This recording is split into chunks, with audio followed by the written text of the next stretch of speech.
విశాఖలో జరిగే east Coast maritime logistics సదస్సుకు ముఖ్యమంత్రి చంద్రబాబు హాజరు కానున్నారు. Global forum for sustainable transformation ఆధ్వర్యంలో నిర్వహించేటువంటి ఈ సదస్సులో కీలకమైన అంశాలపై చర్చించనున్నారు. మ్యారిటైమ్ లాజిస్టిక్స్ పై దృష్టి సారించేలా 20 కంపెనీలకు చెందిన సీఈఓలతో ముఖ్యమంత్రి సమావేశం కానున్నారు. అలాగే మ్యారిటైమ్ రంగంలోని 6 స్టార్టప్లతో కూడా సీఎం చంద్రబాబు మాట్లాడనున్నారు. స్వర్ణాంధ్ర 2047 లక్ష్యాల్లో భాగంగా ఏపీని గ్లోబల్ లాజిస్టిక్స్ హబ్గా తీర్చిదిద్దే అంశంపై ముఖ్యమంత్రి పారిశ్రామిక ప్రతినిధులతో చర్చించనున్నారు. సీఎం, ఏపీ మ్యారిటైమ్ బోర్డు, అదేవిధంగా జిఎఫ్ఎస్టీ సంయుక్తంగా రూపొందించినటువంటి వ్యూహాత్మక పత్రాలను విడుదల చేయనున్నారు.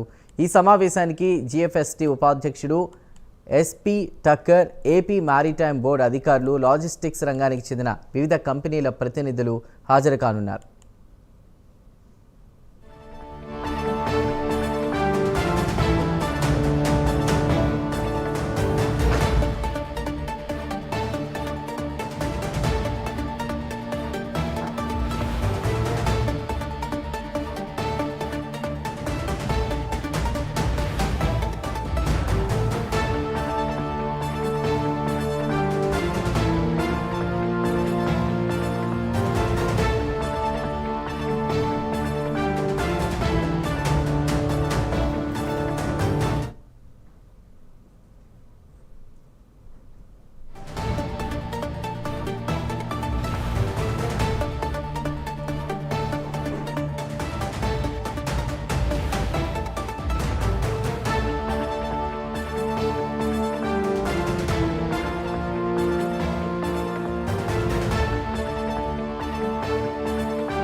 విశాఖలో జరిగే ఈస్ట్ కోస్ట్ మ్యారిటైమ్ లాజిస్టిక్స్ సదస్సుకు ముఖ్యమంత్రి చంద్రబాబు హాజరు కానున్నట్టు తెలుస్తోంది. పూర్తి డీటెయిల్స్ని మా డిప్యూటీ ఇన్పుటేటర్ వాసు అందిస్తారు.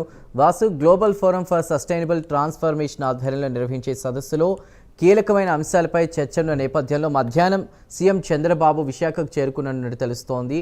ఏర్పాట్లు అవి ఎలా ఉన్నాయి? ఎవరెవరు హాజరయ్యే అవకాశం ఉంది?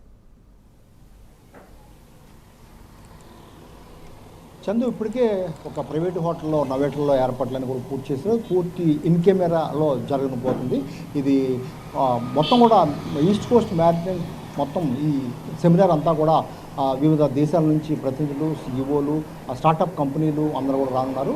మనం చూడొచ్చు, చంద్రబాబు సీఎం అయినప్పటి నుంచి కూడా కోస్తా తీరంలో దాదాపు 1000 కిలోమీటర్ల మేర సముద్ర తీర ప్రాంతం ఉంది. ఈ సముద్ర తీర ప్రాంతాన్ని ఆర్థికంగా బలపరుచుకుని వనరులు పెంచుకునే విధంగా మార్చుకుందాం అని చెప్తున్నారు. అందులో భాగంగానే చాలా కాలం నుంచి కూడా గతంలో సీఎం చేసినప్పుడు కూడా చంద్రబాబు ఇదే విషయాలు ప్రస్తావించారు. కానీ ఇప్పటికీ ఇది మెటీరియలైజ్ అయిందని చెప్పొచ్చు.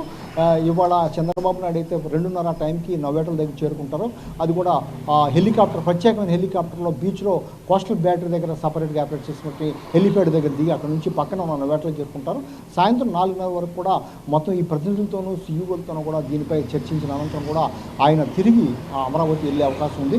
ఒక్కసారి మనం ఎన్ని చూస్తే మాత్రం ఈస్ట్ కోస్ట్ మ్యారిటైమ్ లాజిస్టిక్స్ సదస్సుకు మొత్తం చాలా కాలంగా కూడా ఏర్పాట్లు చేస్తున్నారు. ఎందుకంటే ఇది వస్తే కనుక వేల మందికి ఉపాధి దొరికే అవకాశం ఉంది. అందరూ కూడా ఇక్కడ సంస్థలు పెడితే కనుక సీఈఓలు అందరూ కూడా వస్తే కనుక చాలా విశాఖ చాలా అభివృద్ధి చెందుతుంది, ఏపీ అభివృద్ధి చెందుతుంది.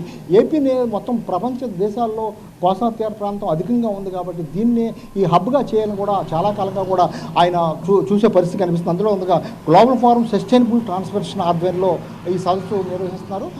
మొత్తం మారిటైమ్ లాజిస్టిక్స్ దృష్టి సారించే విధంగా 20 కంపెనీల సీఈఓలు ఇక్కడ రాబోతున్నారు. చాలా కీలకమైన చాలా కాలం నుంచి కూడా ఈ ప్రయత్నాలు జరుగుతున్నాయి. అందులో భాగంగానే వీళ్ళందరూ కూడా రాను. అలాగే విధంగా బర్డ్ సిఐఈ, డాకర్ విజన్, వోల్టీ మారిటైమ్, ఆటోమిక్సిన్, ఈజియన్, ఎయిమ్ లొకేట్ తదితర స్టార్టప్ కంపెనీ ప్రతినిధులతో కూడా ఆయన సదస్సు నిర్వహిస్తున్నారు.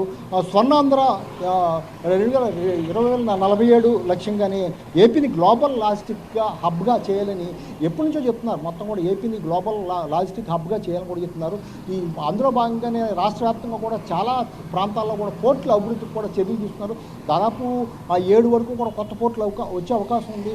ఆది నుంచి కూడా ఒక రాజధాని, ఆర్థిక రాజధానిగా, లేకపోతే ఈ పోర్టులను లాజిస్టిక్లోను మొత్తం మ్యారిటైమ్లో అభివృద్ధి చెందినట్టు విశాఖానికి వేదిక చేసుకోవడం కారణం ఏంటంటే ఇక్కడ నుంచి అభివృద్ధి చేయాలి, ఒక హబ్గా దీన్ని తయారు చేయాలని అందులో భాగంగానే చంద్రబాబు చాలా కీలకమైన సదస్సు నిర్వహిస్తున్నారు.